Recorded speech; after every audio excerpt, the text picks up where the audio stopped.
everyone. My name is Kim C. I am a university fiction teacher, and this is my one-woman podcast, The Year of Underrated Stephen King. Since the year of our Lord 2020, I have taken up the holy mission to share, celebrate, and amplify Stephen King storytelling for longtime fans, brand new readers, and those who have dropped off and come back to his stories with a passionate vengeance.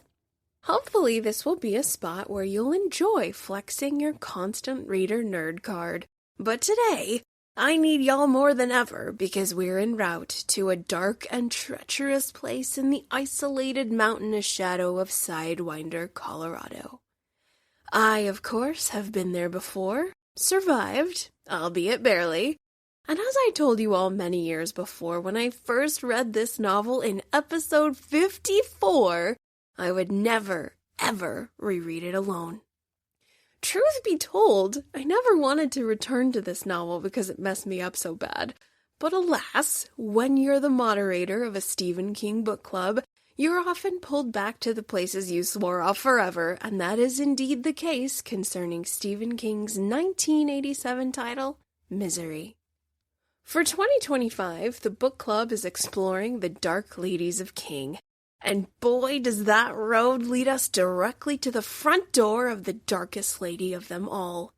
The most terrifying, eternal, iconic, and beloved murdering nurse and cockadoodie queen of all the dirty birdies, Miss Annie Wilkes. Boys and girls, as you might imagine, I dreaded this return to Misery. Dreaded.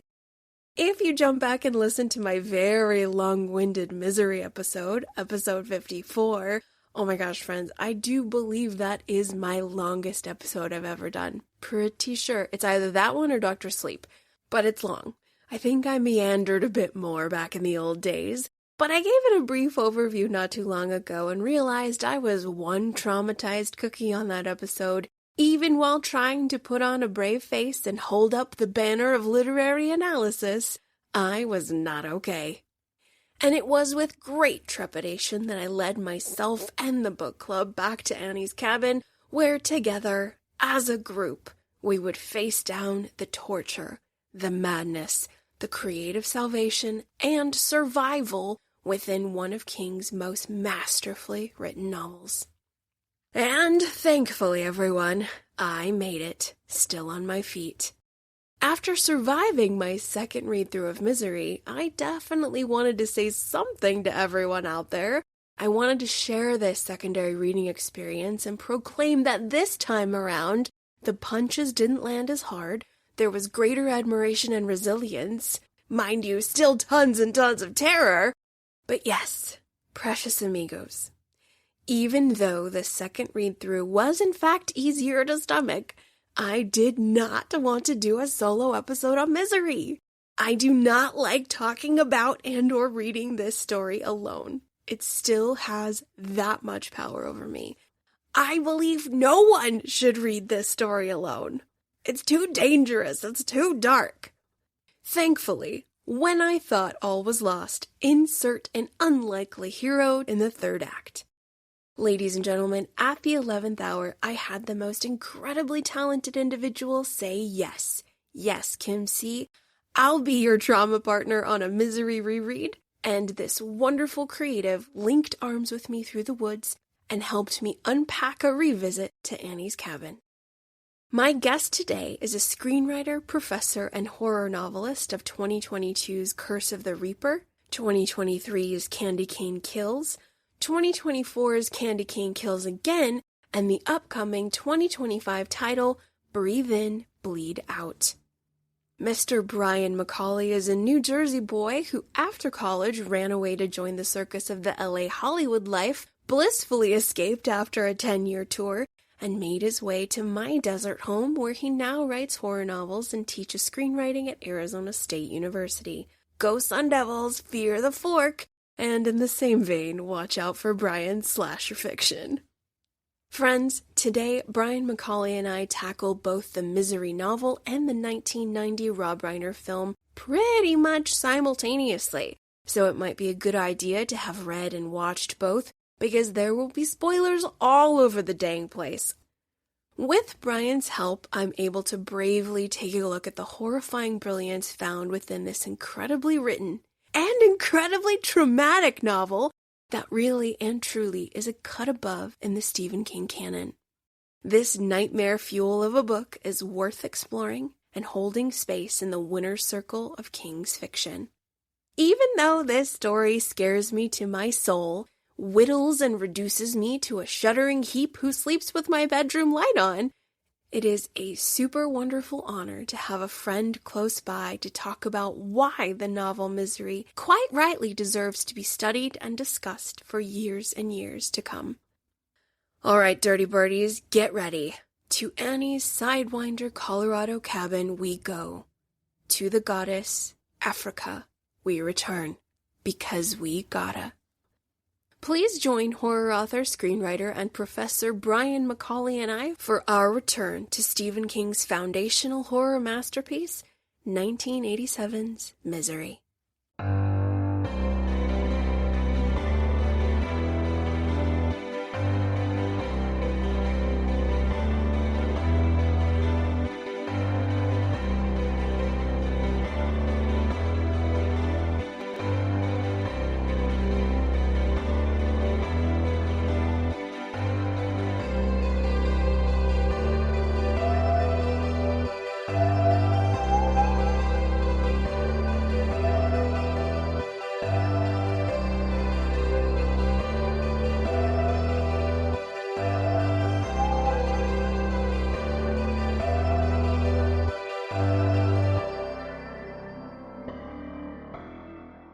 All right, listeners, I am so thrilled to introduce my guest today. This is Mr. Brian McAuley. He is a horror author. He is a university educator, screenwriter. Thank you for joining us, Brian. Thank you so much for having me. I'm so excited to dig into this. I'm beyond thrilled because this novel really messes me up. Yep. And it was a second time read for me. And knowing that I was going to have to talk about it with others was the only reason I reread it. Yeah. Very glad I did, but I'm so thrilled to have someone to verbally process my trauma with. That's what I'm here to do too. So we're just gonna get into the deep-seated traumas of this book. Because yeah, I remember hearing in an episode where you talked about how you love this book, but you don't like it. And I get it. It's not pleasant. Oh, I'm so glad you agree. Wow. This one is, oh, geez. I mean, there's so much to say, of which we will get into it. But Let me illustrate this. When my book club made sure that Misery was the next one on the menu, I put it off to the last minute. I was like, I don't want to read it. I don't want to go. I don't want to do it. And then finally, when I was running out of time, I marathon blasted through it in like 72 hours. Yeah. And I was glad I did it, of course. And the second time was less intense as the first because I knew what was coming, but it's still horrific. Yep. It doesn't hit any softer, that's for sure. I don't reread books often. And this one I read for the first time quite a long time ago. So to come back around to it and read it with fresh eyes and just still the psychological trauma is just probably stronger for reasons we may get into. But yeah, it's a lot. It is a lot. But before we dive into our discussion on Misery, I did want to give you the opportunity to introduce yourself to everybody who might not be familiar with your work or what you're all about. So give us all the deets. Yeah, my name is Brian McAuley. I'm a WGA screenwriter. I've written everything from psychological horror, like a film called Dismissed, to family sitcoms like Fuller House for Netflix. So a wide range on the film and TV front. And I'm also a horror author of such books as Curse of the Reaper, Candy Cane Kills, and its sequel, Candy Cane Kills Again, and the upcoming Breathe In, Bleed Out. And I'm also a clinical assistant professor of screenwriting at ASU Sydney Poitier Film School. So yeah, I live, breathe, and talk story all day, every day, in every form. And it's a joy to dig into this particular book on that front, because there's a lot to say about the book and the film and the script. Yay! I'm so thrilled to have you with us. Oh my gosh. And you teach down the street, which is very, very cool. You're a desert transplant. You've been here a few years now.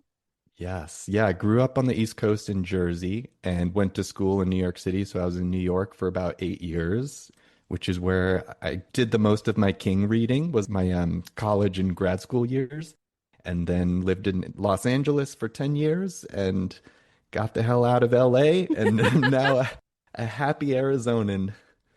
We love it. This is actually a very common story in Arizona. Many people are from East Coast or West Coast, and they find themselves here in the desolate wasteland. There's actually, well, no, I love the desert. There's a lot of cool stuff, but some people really feel very peaceful in the scorching desert landscape. So it's a rad place in its own way. It is. There's something I think especially appealing if you like horror. There's an air of intensity and hellishness that kind of feels like home. Absolutely. Not to mention all the creatures we have ready to Oh yeah. strike. Yeah, for sure. And, dehydration and other death forms constantly looming. Constantly. The vultures are always circling, but they're cute.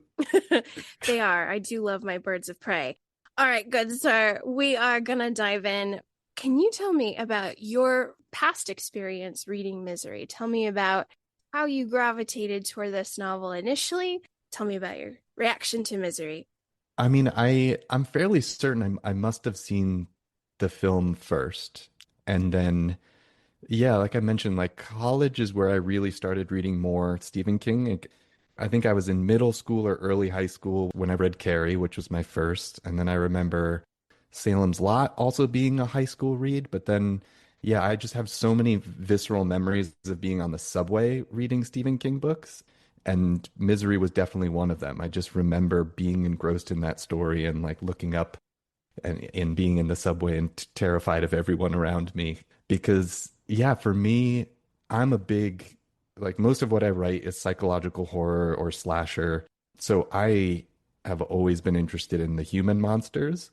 And those are the books and films and Stephen King stories that resonate most with me. So Misery is definitely up there for me as a favorite because it is so wildly disturbing and frankly realistic, and actually was a huge influence on my first book, Curse of the Reaper, which is like a Hollywood set horror novel about an aging actor who's getting replaced in his franchise reboot.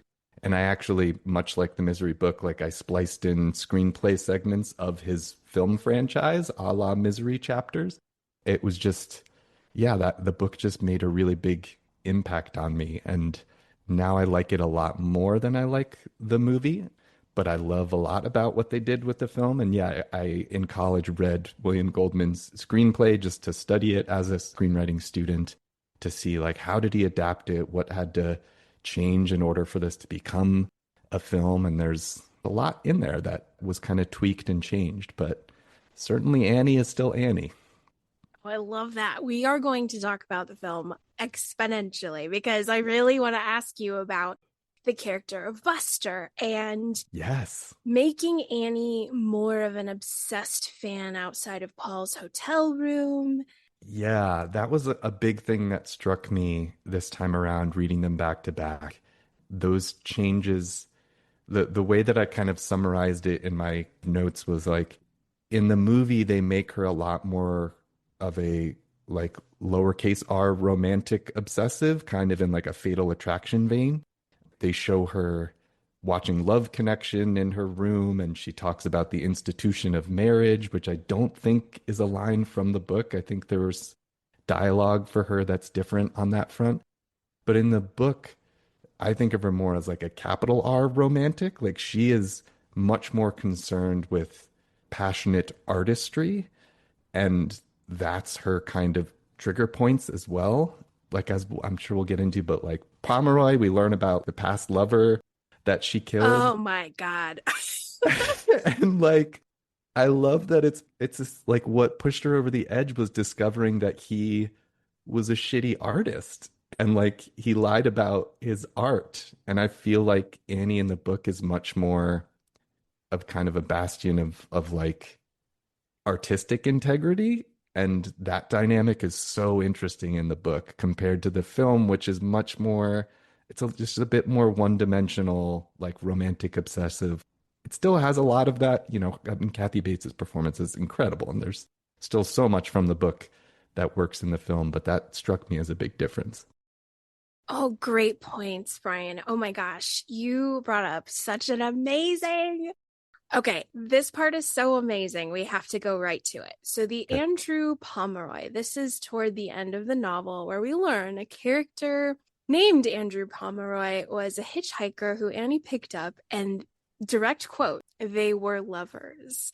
And oh my God, Brian, I instantly wanted to table flip with rage because a part of me doesn't believe it. Mm, I felt like there is no way in hell, no way in hell that that guy, Mr. Pomeroy, was a willing, consenting, sexual, romantic partner for this ogre witch. And I think it's because my personal absorption of Annie through the text, she is the witch in the woods. She is an ogreish, frumpy, scary lady who is completely unattractive.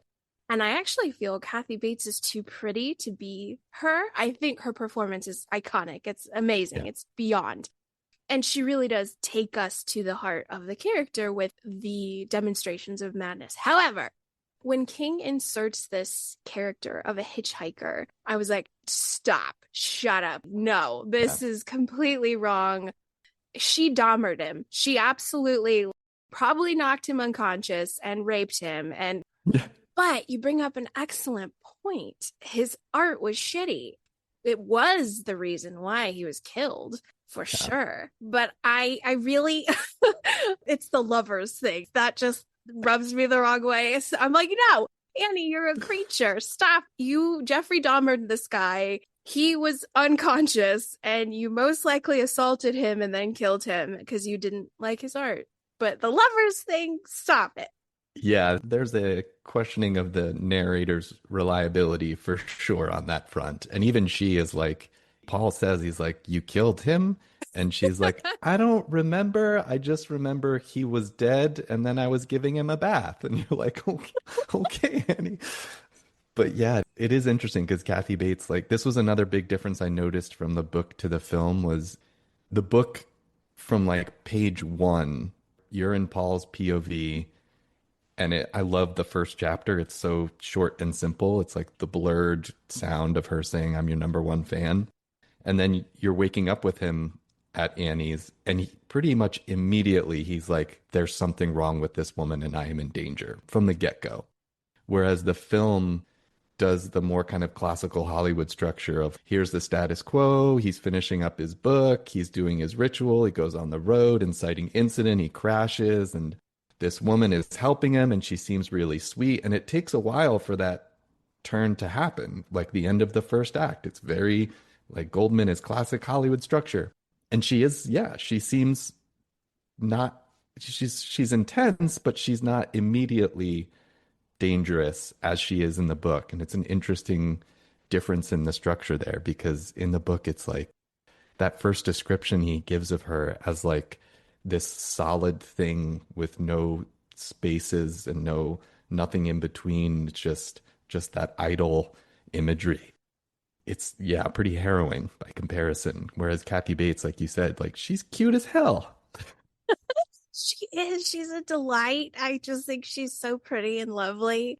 But I did want to isolate our two characters, Paul and Annie, because this novel came out in 1987. And my hypothesis, Stephen King talked to Rolling Stone around 2014 and said that Annie specifically is a metaphor for cocaine, Right. cocaine addiction, which tracks absolutely.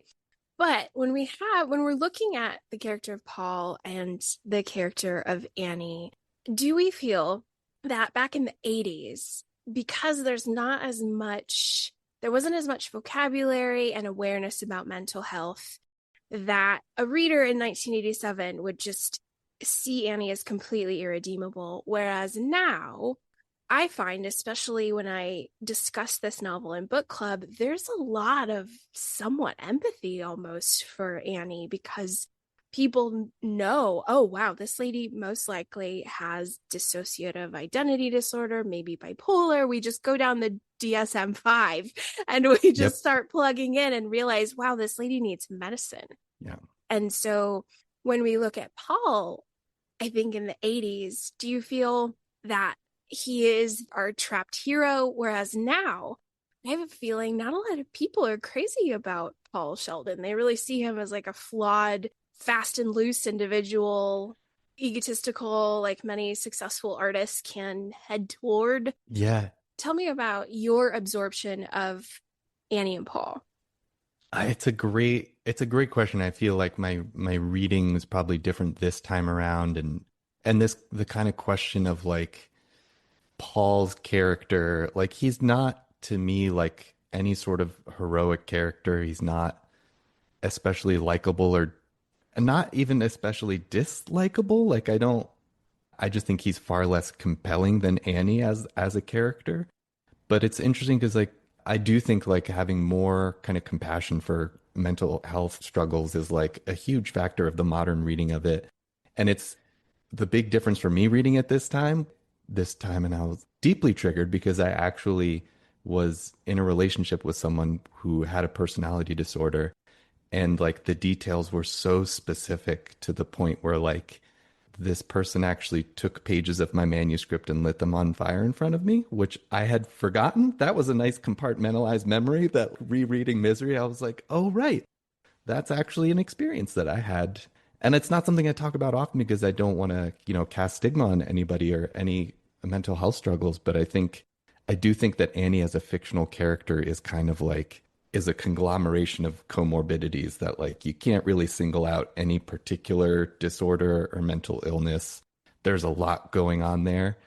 But what I found likable about her on this read is kind of coming back to that whole idea of like she cares about the art and the craft, and like King says that she's cocaine addiction, but like to me she's like the voice on my shoulder when I'm writing and I try to take a shortcut and she's like, dirty birdie, like that's not what happened in the last movie. You can't just cheat like that. I will not let you.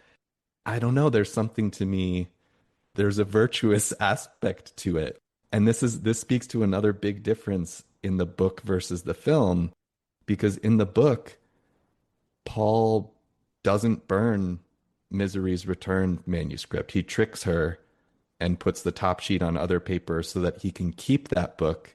And that's the book he publishes in the end.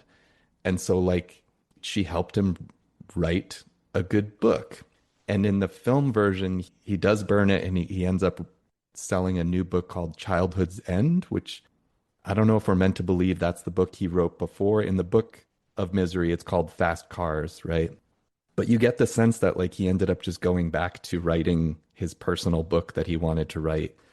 Whereas in the book version of Misery, it's like, no, she brought Misery back and he wrote the best Misery book he could because of that. And that's fascinating to me.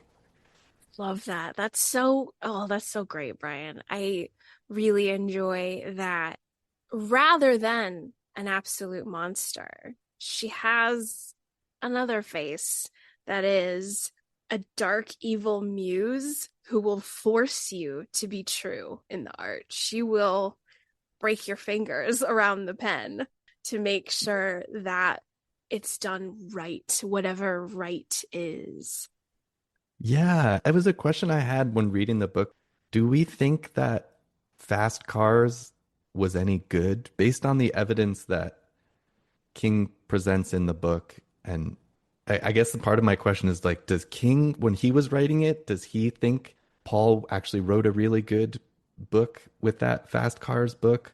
Or was he writing it such that like, well, Paul is that kind of self-involved writer who wrote this like this literary masterpiece that actually is just it's self-indulgent trash. And I don't know. I lean towards that, towards thinking like it wasn't going to be a good book anyway, and that Annie was probably right. But maybe that's me who's like, I'd rather you write genre fiction than something pretentious and literary.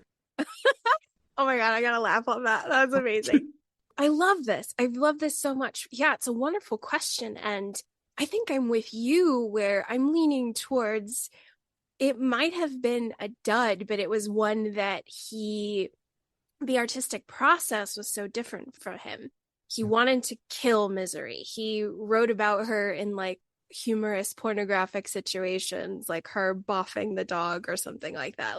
He hated this character because he hated the fans associated with it. So I feel like Fast Cars was his double middle finger to everyone. And I think you were correct where it probably wasn't a true good novel because he didn't have, to quote 1980s cinema, he didn't have Eye of the Tiger. Yeah. I'm quoting Rocky 3, which is the gift that keeps on giving. I use it all the time. I love that. I feel it's so applicable, and you know exactly what I mean. Apollo Creed tells Rocky, you want to know why you lost the fight? Is because you didn't have Eye of the Tiger. You got to dig down deep and have something real and true. And I think you're absolutely correct, Brian. I don't think it was real or true. Yeah, and that reminds me too of another kind of connected to that, like the eye of the tiger of it all is the Gata that gets referenced, which Oh, I good. love. Yeah. And again, like this reread for me was so much about creative process, and that's something that gets totally lost in the film adaptation because so much of the book is Paul internally trying to work out the story of Misery because his life depends on it. And like the blood transfusion, nope, that doesn't work. We're not allowing that. And then bees, would bees work? And wait, when he gets to that breakthrough of that the other woman had died from a bee sting and that they're actually related to Misery, the euphoria of like the creative breakthrough, like I really felt that on this read. And the Gata is what he talks about. He needs to find that essence of like the thing that makes you say, I gotta keep reading, I gotta keep turning the pages. And it becomes a wonderfully meta book in that regard, to the point where like in the climax, Annie even says, like, I just want to be very clear about what the stakes are here and what the two possible endings are. And like she says that outright. And you're like, wow, she's literally like talking in storytelling terms. And I really just enjoyed that aspect of it this time around a lot more. Very, very nice. I wanted to piggyback on the part you bring up about the sections of Misery. Looking at the text, which I highly encourage everybody I talk to about Misery, I always tell them, please get a physical copy of the text. There is so much art and so many cool things going on in the actual layout of the text. We have handwritten sections, we have the missing N typewriter key that has to be filled in, all sorts of great stuff. But in the book club I just had with Misery as the book of the month, we have long stretches of the Misery text where, as you said, Paul is writing through the paper. He's going into Little Dunthorpe, right? And so suddenly the reader is going from this shack in the woods to the room where Paul is imprisoned, and then we're going inside to this Victorian village for oftentimes many pages. And a few of my book club members skipped them all together. And then the ones that didn't found absolute mastery in what he was doing with that. He's challenging the reader. Do you agree? Like he's pushing you to read a section of Britlit that you're like, I didn't sign up for this. Where's my horror? It's a little bit of like a face smack. Like, do it. Yeah. Oh, I love that. Yeah. And 100% honest truth is that the first time I read it, I totally started skipping the misery chapters. This was, 15, 20 years ago. And I had that exact reaction that you Right. described of like, this isn't what I signed up for and it's not in the movie and I don't need it.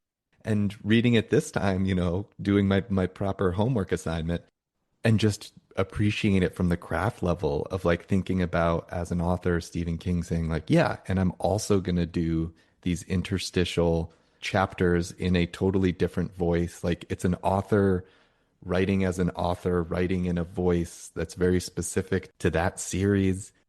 But the story elements of it are crackling, like the when the character is describing like the sound of like the scratching on the coffin, and you're like, oh my God, she was buried alive. That's brilliant. Like it fits the time. It's a perfect plot twist.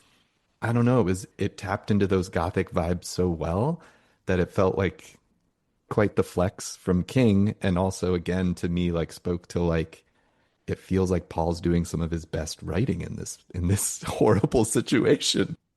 Oh, so good, so good. I want to jump really quick before it leaves my mind completely. So, what's interesting is the novel's divided into four parts. We have part one, Annie, part two, Misery, part three, Paul, and part four, Goddess. But the very first page says two words, Goddess, Africa. That's how our novel starts, which is wild to me.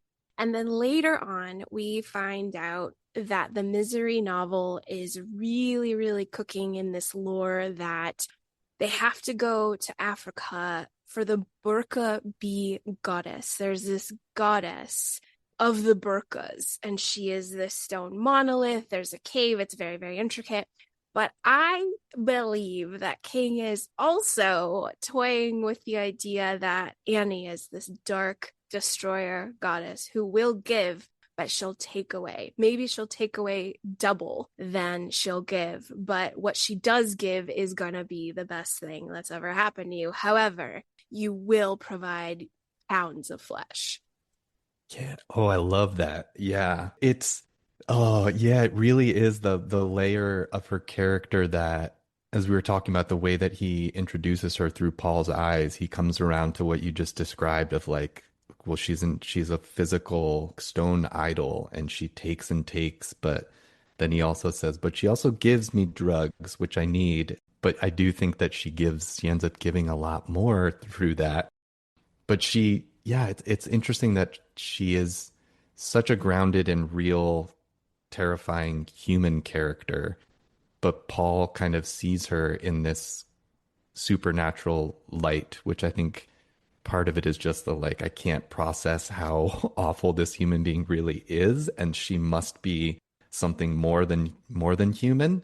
And I love the way, I mean, to that end a little bit, the way the ending plays with, and it had been so long that I forgot this, that when the cops go back, when they find Paul, Annie's body is gone. And I literally in my notes, I was like, Annie Wilkes pulled a Michael Myers. Like, I did not remember that. We're like looking down and the body's gone. Like, wait, what?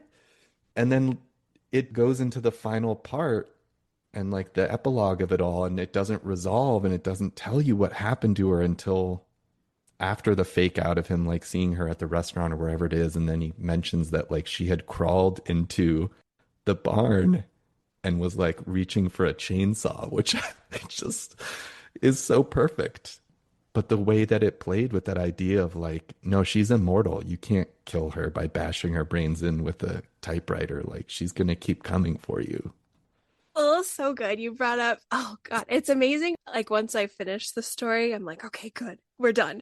And then everything gets compartmentalized in a drawer. And then I hear about these. I'm like, oh yeah, I remember that part. And then the other part, and then the other part. Ooh. Yeah, I'm also like gasping and panting and shaking my head because I'm with you. I'm with you on that masterful, terrifying reveal of, oh no, she's not gone. Yeah.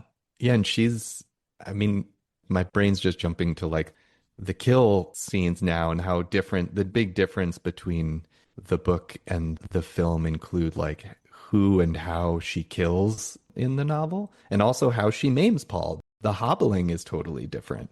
The axe is so much more central in the book, and in the film it's a sledgehammer. But the way that she kills a cop in the book is so much more violent. But the way it happens in the movie is like more kind of emotionally impactful. So it's an interesting change that was made on that front of her as the nature of her as a killer. Oh, I like that a lot. Let me regain my train of thought. This is so fun. I feel 12 tabs in my brain open and I'm like, oh God. That's how I am. Like all my notes are all over the place because there's so much. Yeah, there's so much to dig into, and especially having kind of parallel versions of the story. It's like there's too much to talk about. Oh, I know. I'm with you. Based on your expertise, understanding the screenwriting world and how adaptations work for film, understanding like what needs to happen, and then also appreciating the novel as a reader, do you feel that the change of going from the axe to the sledgehammer, it is small, but it's also not small. This is right. And so, how do you feel about that? Do you feel it was, what are your thoughts? I do think that in the film, the sledgehammer works better than chopping off one of his feet would have. I think there's something more unsettling about, the film is far from bloodless, but it's not kind of gory the way that the book is. I mean, chopping off a foot is going to be a bloody, messy visual thing. And the way she kills the cop by stabbing him through the back with a wooden like cross and then running him over with a riding lawnmower, it's like pretty over the top gore violence. And I think that the film leaned more into the psychological horror of like seeing a foot snap in the wrong direction is like to me way more way more upsetting than to have seen the special effects of like chopping through a prosthetic foot. I think it works for the medium that it's in. That's so good. And it makes so much sense because I think a lot of people, when they see the film and then they read the book, they're like, oh, it feels like it's muted a little or the edge is dull to a small degree. But that actually makes a lot of sense. No, they're still providing horror. They still are providing a little bit of gore just with one's own mind. Yeah. Do you feel we could have a Misery remake, like a real A24 banger or something like that, like just a nut job terror fest? Do you feel like we could get one? And do you feel it would be good to take fans of the novel into that gory place? Axe and the blowtorch. Yeah. Oh, God, yes. The butane torch. Well, it's an interesting, yeah, oh God. That's such a good question because I think that part of what, if you were trying to do a more loyal adaptation, would you also then adapt the Misery chapters? And would that be a subplot that we actually get to see, which is was a big choice by William Goldman to nix that entirely. Like the film really has nothing to do with Misery Chest. I mean, it does obviously, but it just that character and those books and the world of those books barely has an impact on the film adaptation. Whereas in the book, as you were describing earlier, like we are really immersing in that world so much. And in lieu of that, he does the Buster subplot, which I feel like was a very also cinematic choice of like, we don't want to spend the whole movie in the with Paul, so we're gonna have a subplot of somebody who's detectively type piecing it together. And what struck me about that is it kind of has the same energy as in The Shining.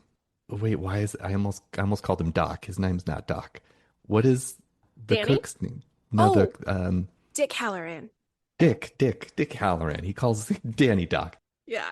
So yeah, Dick Halloran has a totally different arc in the Shining book, but in the movie version, there's this ongoing subplot of he gets the Shining and he's slowly making his way back to the hotel, like piece by piece, painful increments, and the whole intention is like, okay, the cavalry's coming. And as soon as he walks through the door, he gets an axe to the chest. And we're like, what? And that same exact plot device is what William Goldman used in the Misery adaptation, which is wild to me because they're both King adaptations, but totally different from the source material in both cases, where Buster finally gets there. And as soon as he does, he gets shot in the back and killed. And you're like, all is lost. So I think that again, like it makes sense to me as like a movie kind of trope. But as far as the other part of the question of like, I could totally see like a modern A24 type spin on some kind of celebrity being held captive by an obsessed fan. I feel like it would, I don't know if I could see them doing that with a novelist nowadays. Not to put down my own my own profession, but I don't know if the same level of celebrity compared to like a pop star or An I don't know. influencer, I Brian. was gonna say that's probably, I mean, it is, yeah, it's like it is a common kind of subgenre, right? The obsessed fan factor.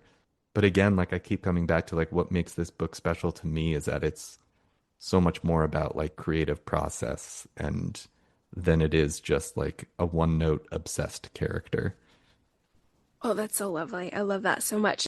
You're completely correct. And I like that that's what people can eventually deduce when you walk away from this novel, because my next question is, I don't know if we automatically feel that when the novel ends. So I wanted to ask you about your thoughts on the ending of the novel.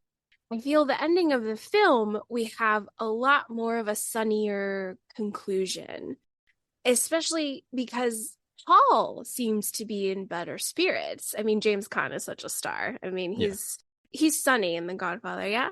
Okay, I knew he was Sunny. Yep. Right? Like James Caan is just Mr. Cool Yeah. forever, right? So I think at the end, for me, I'm like, oh, Paul's good. Paul's good in terms of when the film ends. However, when the novel ends, I don't feel that way. I have a lot of concerns. And so I think readers of Misery, we're left with a lot to grapple with.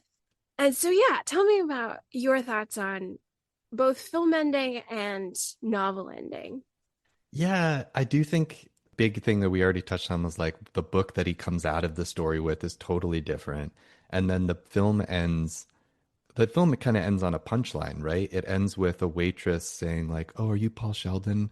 I'm your number one fan." And he's just like, "Thank you, that's very nice." And it's like, but like I don't know. It's So just accurate. yeah.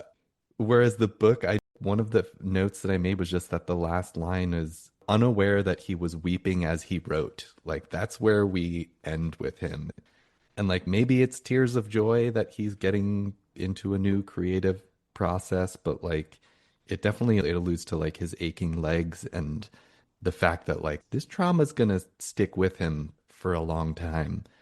So yeah, it definitely feels like it doesn't feel like a triumphant or joyful ending. It feels like, ooh, Annie's gonna be with him for some time now. It's so terrifying. That's like the ultimate cold dead fist around the heart, because we've just been through this marathon of a novel and it's not even really that long. What's astonishing to me Right. about Misery, this is a 300 pager. And the Yep. first time I read it, oh my God, Brian, page 150, I'm like, I'm done. I'm out. I can't. I'm going to throw this in the trash. I'm going to throw up. I am so disturbed. She just fed him mop water. She's eating a rat. I was just really feeling the terror, the isolation, the torture, all of it. And so when we get to the end of the novel, we are left with, oh, she's kind of still in the room. She's in his Yeah. mind, and he's not getting any therapy. The therapy of Jack Daniels, and that's all he's doing. And he can't stop because all he knows to process anything is to go through the paper, which is what he did in Annie's little cabin. And so I like that we're left with this hole, but eventually, when we pick ourselves back up and we can step back, and then you take a look at what you just experienced, and you're like, oh, hold the phone. Oh, Yeah. oh, wow, this was a masterful examination of the creative process and of creativity to save the mind, to save the soul, to save the body, to save question mark. I don't know, right? As we stare into the abyss and the abyss looks back, which is the direct quote of the first page. The Nietzsche. Yep. No, it's so true. And this kind of connects to another big kind of plot point that I wanted to touch on. The Memory Lane book, which is like, I think it's the longest chapter of the book because this book is a lot of relatively short chapters with no page breaks for chapters. But when he finds her Memory Lane book, it's a long, long stretch of backstory, but also the way that, like King says, that part of Paul's imagination had become Annie. And that was part of his like his method for like surviving and coping was to like really get into her head. And in that memory lane chapter, the way that King writes, he interweaves the exposition of these news reports and articles with Paul's thoughts and feelings, but also Paul imagining how Annie did it and what she said and did. Like it's masterful writing, the way that he pulled this off for something that at first blush could seem like a cheap plot contrivance of like, oh, she just has a book out with literally her whole backstory and he just reads the backstory. And now we know everything about what she did. But the way that he does it is so masterful, but it's like tragic because it's part of why she will always be with him is that in order to survive, he had to like get into her head and like become her and understand her in that way that now she's a part of him, which is creative process when you're creating characters and you have to like get inside of them. Like that's the only skill he had to survive. Oh, that's deep. That is deep. I love that, Brian. And it's so scary and it's so sad because, yeah, that's what was required. And there's that double-sided coin of, like, wow, look what he was able to do. Look what he was able to create to survive. And then on the other side of the coin, it's like, oh, look what he had to do. Yeah. Look where he had to go. The depths, the human depravity, the physical torture, the pain, both psychological and physical. And so it's like cheese and rice. Like, what do we do with this? Yeah. What do we do with this? Oh my gosh, this is awesome. I wanted to take a look at, we really have hit a lot of the points, which is great. Yeah. Do we believe the metaphor of Paul as the exotic African bird, that memory from his childhood of going to the zoo with his mom, and he sees these gorgeous, colorful birds, which, by the way, I didn't know if you knew this, Brian, in Phoenix, somebody smuggled jungle birds here. And anyway, they got out and procreated. So if you are in downtown Phoenix enjoying a cocktail on the Oh, patio, right. Yes. you will see a freaking cockatoo. You will see a beautiful parrot. You will see I many love this. loud, gorgeous jungle birds. So I just wanted to make sure that you knew this in Phoenix lore. I did, and I totally forgot about it. There's a similar thing in Pasadena. I forget the parrots of Pasadena. It's just I love that so much. It's awesome. I didn't believe it until you actually see on a little junky alley fence, and there's this gorgeous, brightly colored bird. And you're like, wow, you are far from home, little angel. What are you doing? Wow. The zoo does not know you are out. It's great. Oh, that's fantastic. Yeah, I didn't really know what to make of that kind of imagery with the bird of it all. I mean, like the immediate connection was just like the freedom versus being trapped in a cage of it all, or maybe just like the kind of ego of Paul of seeing himself in such a kind of glamorous light.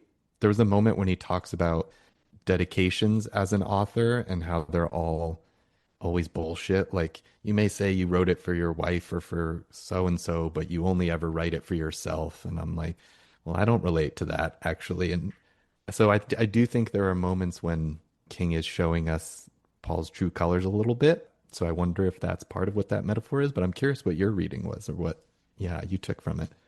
We latched on more to this destroyer goddess notion because we've got a lot of metaphor in this one, Brian. And what's really interesting, another one, is Paul says he brings up Scheherazade, which is a very famous, the story A Thousand and One Nights, where it's a collection of stories actually, where we have like Sinbad and Aladdin and like all of those tales. And so Scheherazade is the storyteller. And the foundation of it is that the sultan or the king wants to be entertained, and if he's not entertained, he kills you by morning. Right. you will have your head chopped off in the AM if he is displeased. And so Scheherazade has to weave these tales every single night to entertain the king, otherwise she will die in the morning. And so we've got this foundation of Scheherazade, an exotic caged bird, and then goddess. So we've got these three big things that the reader has to keep on the plate as we go forward in between Novril capsules. And you're like, okay, great. But yes, I love the Scheherazade makes sense with Paul. Clearly, like, okay, well, we definitely get that. But I think that the exotic is generous because Paul begins this novel drunk driving, not listening to weathermen at all, and just a hedonistic, egotistical, of course the storm's going to turn.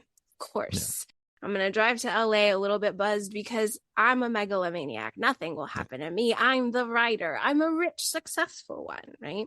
So I think that there's a little bit of ego, as you mentioned, in our beautiful bird in the cage.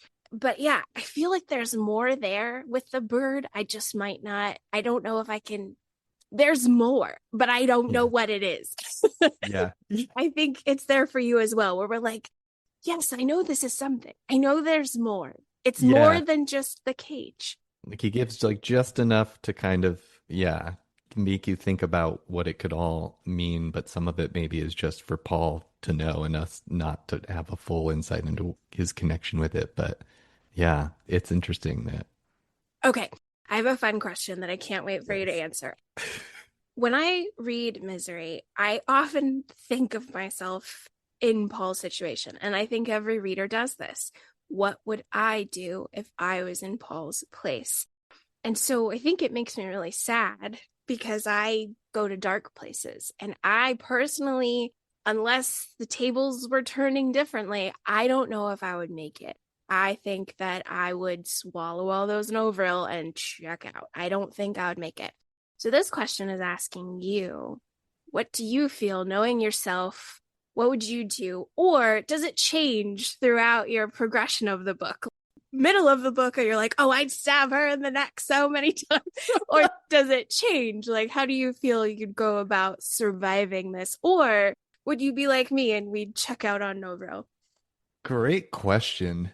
I mean, I worked in Hollywood for 10 years as a writer, so I gotta say, thick skin, resilience. I have learned how to navigate monstrous people and being forced to destroy your own writing.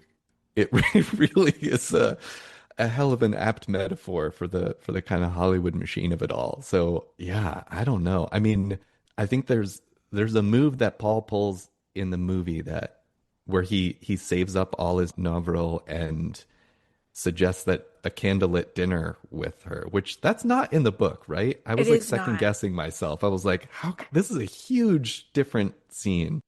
I like to think I could be that clever to like come devise a plan to get to the dinner scene, but yeah, I like to hope that I could somehow get out of it, but I don't know if I could hit her with the typewriter.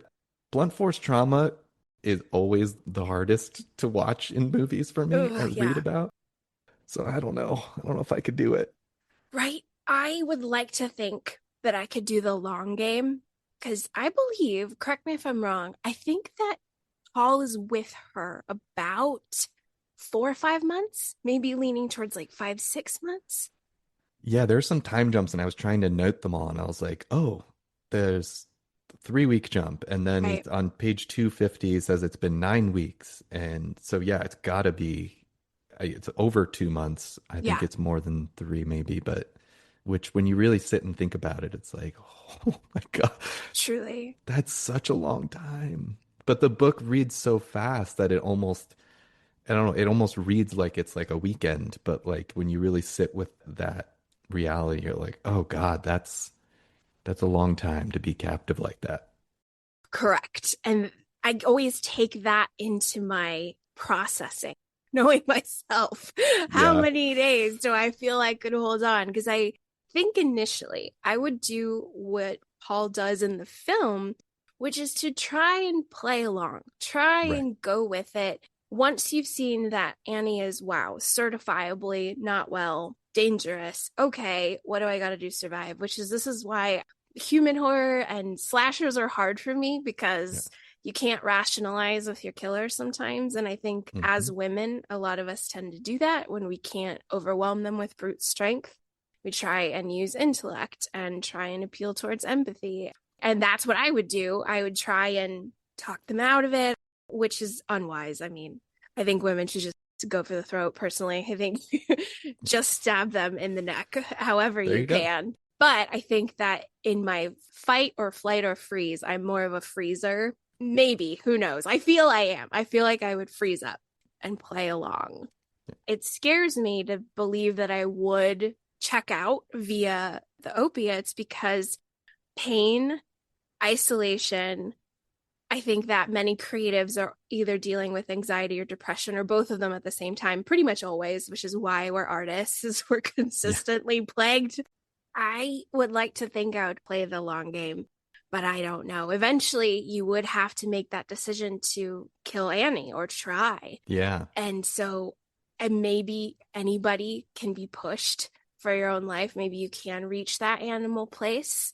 But I think this is another, it's a masterful novel because of the way it makes the reader feel of like what we would do. And it asks you, what would you do, in a silent, freaky way. And I don't know. I don't know. I wouldn't want to die, because no one would ever find you. You'd be lost forever. And then she really would win. Whereas Right. if you fought to the end, maybe there would be some sort of way. I don't know. It's dark stuff. And that's one of the like the darker side of the stakes, right? At that, if he kills her too soon, he's gonna die there anyway, because nobody's gonna come save him. So like there's also a matter of waiting until the disappearance factor gets to a high enough and more people are looking for him, and then that's the time to strike. But like that's part of the terrifying aspect of those stakes of like, oh no, if he just killed her, he'd be trapped in a bed with no way to get out of it anyway, because his legs are not functioning. In the movie, when you see those legs, it really hits home like, oh, he is jacked up. They're like swollen purple, like ooh. And that's before she hobbles him. Oh, Like ooh. I do love that part of the film. I think that's the great part about film, is it visually shows us like, oh shoot, oh my God. Yeah. Whereas in the novel, we just have our own horrifying imagination, which King does a great job of providing tons of visceral, horrifying, gory details. But I love that scene you mentioned in the film. It's so, you're really crestfallen because you're like, oh God, you can't move. Yeah. No, you could maybe crawl to the road. Another quick question about the film, now that I'm thinking about the visual components. How did you feel about the space of the house, the set? I thought that it visually, like the geography worked really well for me. And I mean it's interesting, you see more of it in the film because I mentioned earlier there's like a cutaway to Annie in her bedroom, watching Love Connection and like eating Cheetos and drinking the liter of cola straight from the bottle, which does in the novel, like Paul sees that liter of cola in the kitchen area, and it's I think in the book it feels much messier and like stickier, like Literally, specifically, yes. right? Whereas in the movie, it feels a little bit more kind of quaint, kind of like cottagecore vibes. Yes. And I do think that seeing the Paul shrine in the movie didn't quite work for me personally. Like it felt like a Hollywood prop piece. So yeah. And then also in the book, there's a lot more time in the cellar, I think, which is a really upsetting part of the book too. When he's down there and she's like, you'll make friends with the rats. There's a genuine like, oh God, is he gonna start getting nibbled on by rats down here? Which he's really down there for a brief amount of time in the movie. But yeah. And then also Buster, when he comes to investigate, we go up the stairs with him into the bedroom. It kind of had a geography similar to like the house from Psycho, And I feel like they intentionally played on those expectations. She comes up behind him and you think she's about to kill him. But yeah, biggest kind of note, I guess, would be like, I wish it was stickier like it is in the book. I'm with you. I think the set is way too pretty. This looks Yeah. like a resort cabin. Yeah. I like that the film says that it's the Wilkes farm. So this has been land and a home that's most likely been in her life for a long time. The novel, it just seems like a scary, dark shack, very Mm, small. This is just my personal psychology. I think this is how I receive the text is like, oh, this is a scary, dark, middle of nowhere cabin. Yes, there's the road and the barn, but it's still very isolated, and there are neighbors nearby that the text alludes to. I just see it as like a dark, ominous, scary shack where she keeps everything. She keeps up appearances to not right. get the neighbors meddling in her business. But inside of that place is claustrophobic, tight, uncomfortable, because that's the character of Paul is projecting onto me as the reader, like, oh God, I can't move. The film, I'm like, oh, what a lovely home. I know his little writer's nook in that bedroom. Like, I would love to spend 3 months there hammering out a book. Like, it's gorgeous. The views outside, nice landscape. I'm with you. I'm like, this is super pretty. Yeah. One of my big Stephen King childhood memories. I didn't start reading him till I was out of grad school. So I was very, very late to the party, but my dad was a fan and King was all over the 80s. And so the original 1987 hardcover of Misery is just so wonderful. And it was in my house and I would play with my dad's books. And I remember looking at it all the time. And Oh, so when I finally read it for the first time, 30 years later, there's the bar, like the foreground, yep. the background, and then there's the silhouette of Annie with the. I'm like, this is the most masterful art cover. It's so good. Whenever I see that cover, it just captures it so well. And like you can imagine how that was like for the film people. They were like, "Oh, this is we see the set. We can use this exactly." And like again, like that menacing silhouette with the axe is so great. I love that they don't show Annie on the cover. I've seen other versions, other editions where there's an Annie who looks like the hag witch, wild hair and like mania on like a kind of skeletal face, and you're like, "Oh, that's a version of her that is very different from the Kathy Bates version." But yeah, those that old school cover is so good. It is. It was so influential that it really is in my mind. Yeah. That's the window he's looking out of. And I do feel like the film kind of took it, but it's very pretty. And the writer's nook is not a place I would hate. No. It's quite lovely. Yeah. It's a good Airbnb retreat for sure. Completely. I Yeah. bet you anything if people are in there now, Airbnb in it 100%. in the woods. Oh my goodness, Mr. Brian, I feel we've really answered all of my key scribblings, but is there any area of the film slash text that you want to explore before we wind down? I think we've hit everything. I'm looking over all my notes. I mean, yeah, on both the film and the book, I think we hit on the major comparison points too. I think so Yeah. too. This is what happens when you get two educators together. Yeah. Look, We're gonna make it happen. we've got the syllabus, we've got the our modules. Absolutely. We're gonna hit all day. I did have one question because magic sometimes happens in my conversations. Do you have a favorite part of the novel or a part where you really feel like the text grabs you and you're locked in? You can have more than one, of course. Are there parts where you're just like, oh my goodness, wow, I am in this, I am feeling this, I am experiencing this text? What are those moments for you? Ooh.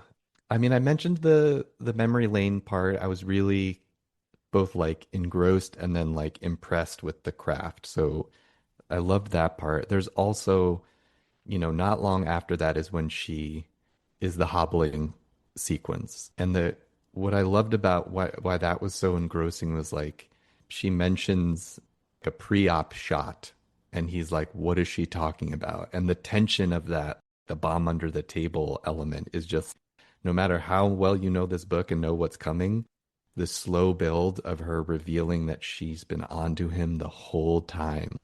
Those are the moments for me with like suspense novels that I just love because you can revisit them. And again, you know what's going to happen, but you're in that, oh God, what is pre-op? Why pre-op? What is the op? But there was a passage that I noted, if I can do a quick reading. Oh my goodness. I would love that. This was like the paragraph. It's just like a half-page paragraph, mostly like a single sentence, and it just left me breathless. She's like leaving him. I don't remember. It might, yeah, it's when she's leaving him in the basement for the first time.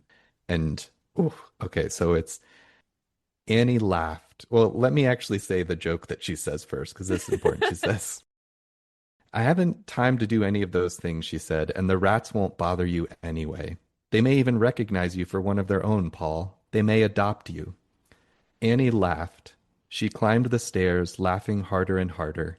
There was a click as the lights went out, and Annie went on laughing, and he told himself he wouldn't scream, wouldn't beg, that he was past all that, but the damp wildness of the shadows and the boom of her laughter were too much, and he shrieked for her not to do this to him, not to leave him. But she went on laughing, and there was a click as the door was shut, and her laughter was muted, but her laughter was still there. Her laughter was on the other side of the door, where there was light, and then the lock clicked. And then another door closed, and her laughter was even more muted, but still there. And another lock clicked, and a bolt slammed, and her laughter was going away. Her laughter was outside, and even after she had started the cruiser up, backed out, put the chain across the driveway, and driven away, he thought he could still hear her. He thought he could still hear her laughing and laughing and laughing. That was the page that just like leveled me. I mean, to take the word laughter and just make that choice of like, I'm going to repeat it a lot and I'm going to have a long run on sentence because you're going to be in Paul's POV and you're not going to see the bracketed dialogue, the quoted dialogue of him begging, but I'm just going to tell you he begged and he shrieked and she laughed and he could hear it and it's just, oh, masterful writing. Take us to school, Professor McAuley. Oh, that was so good. Oh, you're so right. Oh, that scene. I think by that point in my reading experience, I'm just like, kill me. Like, yep. So I'm so glad you brought up that scene because it is later on in the novel where Paul is moved to the basement and it's so dark down there. And it's like this other thing. His thumb's gone by that point. Like we really are at the edge. Yeah, that's another one that he casually at the start of a chapter, he says something like 2 weeks before the thumbectomy, and I'm like, wait, what now? Right. Did I miss something? It's like, no, he's just very casually letting you know that that's going to happen soon. And then it happens and you're like, what the fuck? Right. The nonchalance of just like, oh, before I had my thumb taken, you're like, excuse me, what? So masterful, so great. But at the same time, it coincides with Paul's madness. I noticed on this second read through when we are I think for whatever reason, the novel is divided for me between foot amputation, pre and post. The foot amputation is the cornerstone. That is the splitting line. And it's wild. I don't know why that is. Probably because it is so scary and it is so tragic. Yeah. Because after that, and then we have the thumbectomy, Paul really, really, really goes into the writing. Like he's writing and falling into the paper, as he says. I don't know his direct expression, but like writing himself out of his brain, out of the body. And I think that what I noticed in the second reading is how he was like, you're not going to scream. I'm not going to scream. I'm not going to say anything. He gets broken by Annie. The amputation really, really breaks him spiritually, I would say. The humanity is gone and he's just got this barely this animalistic survival. And the one thread is the gotta, is maybe I can see how this story will develop. Maybe I'll hold on to see what happens in 5 more pages, 3 more pages, 1 more chapter. Yeah. I was really paying closer attention to the sadness of approaching the edge of being alive, both physically and spiritually. And I was very impressed by that. Very, very impressed with how he did that. Yeah, oh, that's so true. It really, like, you're with him in those dark moments emotionally and spiritually, and it does give you that sense of just like, how the hell is he ever gonna crawl out of this thing alive? It's uniquely rendered so that you really feel like you're inside of it. You're just trapped in this damn book. It's an absolute nightmare. It really is. Oh my gosh. I love your points. I think we did real good. I think we did so well. You get an A+ for your homework. Thank you so much, Brian, for joining me on this reread. It means the world. Thank you so much for having me. This was such a great opportunity to like dig in with a wildly intelligent reader and educator. It's like so fun to nerd out, and like I love the way that you dissect things on like a part by part, page by page. Like that's how my brain works with it too, of like how was this constructed? And like it's so fun to hear you. Oh, I'm so, so immensely grateful. Thank you so much. Yeah. We are cut from the same cloth, my friend. We Yeah. really are English nerds who adore the world of fiction, and I am with you. And before we go, I did want to ask about your personal world of fiction and hear about your upcoming novel that will be released this September. Yes. So my next book comes out September 2nd. It's called Breathe In, Bleed Out, and it is a slasher murder mystery set at a spiritual wellness retreat. Love it. Yeah. So that tracks for this town. Yep, exactly. It's set in Joshua Tree. It's all, we were talking before we started recording about how sometimes the quote unquote grounded spiritual people are actually the scariest. So this book really leans into that.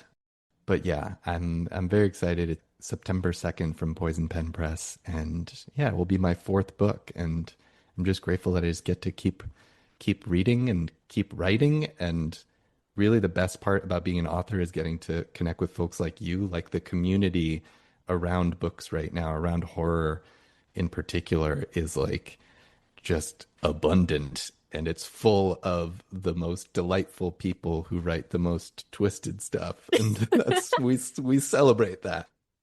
I always feel like I'm a little outsider kid for horror because I am such a fraidy cat. Oh my gosh, Brian, I'm the biggest little fraidy cat. When I watch horror films, I have a sweatshirt wrapped around my face. I am plugging my ears. I am screaming, jumping, flailing. Like, I will go there. I do have the bravery to sit down and watch, but I am gonna be a bucking bronco. Ergo, I'm always like, what are you doing? You can't read this. You can't watch this. But over the years, the community is so incredible. I have so much more bravery than I ever thought. And then I think it's so special when you realize, oh, we're in this trench together. We're in this darkness together. And that's where there's so much beauty. It's so true. It is a genre for outsiders and people who band together to look into the abyss, so as not to do it alone. And I think I mean, Lord knows King has written those stories many times too. So yeah, it's great. My last question for Brian is from my students, because every term we always have our little icebreaker, like, oh, tell me about your history with fiction. How long have you been writing personally, professionally? Like, tell me your writing history. And I get so many students who always say, I want to go to LA, I want to go to Hollywood, or I'm going to be a playwright in New York, and I want to do television in LA. And I'm always like, great. Like, I never, ever say anything disparaging. I'm just encouraging nonstop. I'm like, we need great television ideas. Go for it, my friend. And then when they actually do it, which some of them do, they're like, I'm moving to Burbank. And I'm like, oh, God. So I wanted to ask your thoughts about that life and what I might be able to take back to my students in both a hard truth and encouraging truth sort of Ooh, way. great question. I mean, that was me. I moved to LA and I lived there for 10 years and I went not knowing anybody and wanting to break in as a screenwriter. And so I guess the positive takeaway is that I actually did that. Like I went not knowing anybody. I started meeting friends of friends and worked my way in and got to write professionally for film and television. The flip side is that even though I had great success writing for film and television, I started writing books because I wanted to find more fulfilling outlets for writing. So I think that's part of it is just recognizing that Hollywood is a big business machine and you have to kind of write within certain parameters in different ways and know that as a screenwriter, your work is going to get changed a lot along the way. And so that's something that I always, prepare my students for. And when I tell them about the experiences I've had, they're like, well, but isn't that hard? And I'm like, yeah, it is. And also, it's the job. Right, right. Like especially in TV, it was like it's a collaborative writer's room.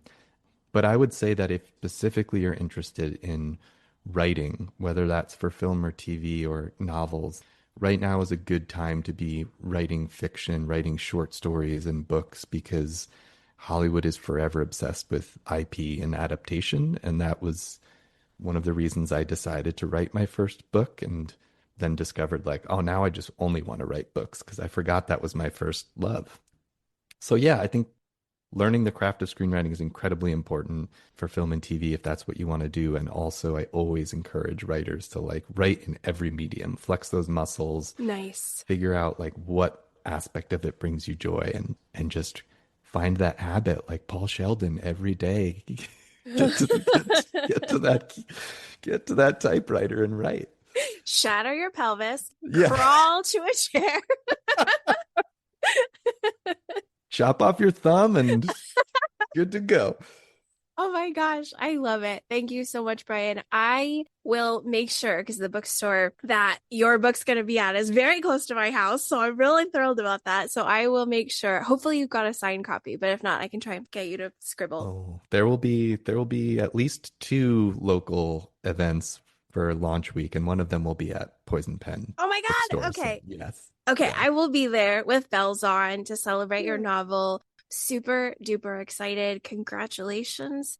Thank you so much for being an absolute champion fiction reader and film critic and just setting this stage ablaze. I appreciate you so much. Thank you so much. This was such a treat. Thank you, Kim. You are the best cockadoodie host I could ever imagine. So glad I'm not Oogie.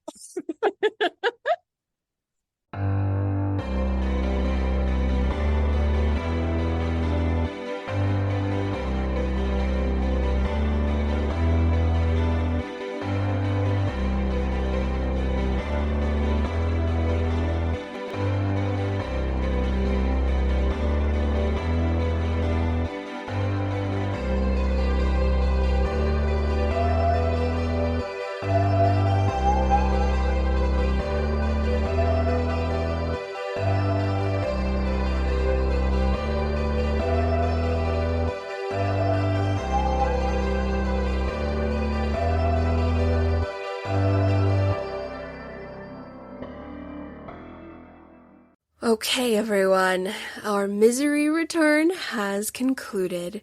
We've escaped. Thank goodness. Paul is free. Miss Chastain lives. Miss Wilkes is dead, for the most part. Her body is dead, but my word, does that one live forever and ever and ever. The unkillable Annie Wilkes, our #1 fan. Mega huge thank yous to horror author, professor, and screenwriter Brian McAuley for joining me on this reread. It was so special to have him with me alongside this exploration of both the novel and the film. I could not have done it without him, truly, because I'm too scared. It's too much to face alone. So thank you so much to Brian for being the greenest flag for the horror community and help me have courage in the face of what scares me. Be sure to get your hands on Brian's books. I, for one, am super excited for his newest novel, Breathe In, Bleed Out. Even though I am a big chicken when it comes to slashers, I can't resist a wellness spa gone awry. Oh my gosh, buddies, one of the cool / suspicious aspects of Arizona is that there are a lot of fancy schmancy recovery centers, spas, rehabilitation facilities hidden all over the state for the mega rich to sequester themselves. And sometimes, many times, especially if a grifting guru or two is added to the mix, well, the wealthy elite end up dead. There are many true crime cases you could scour with those data points plugged in. They die on hikes, sweat lodges, poisonings, wildlife attacks, dismembered and buried out there among the cacti and tumbleweeds.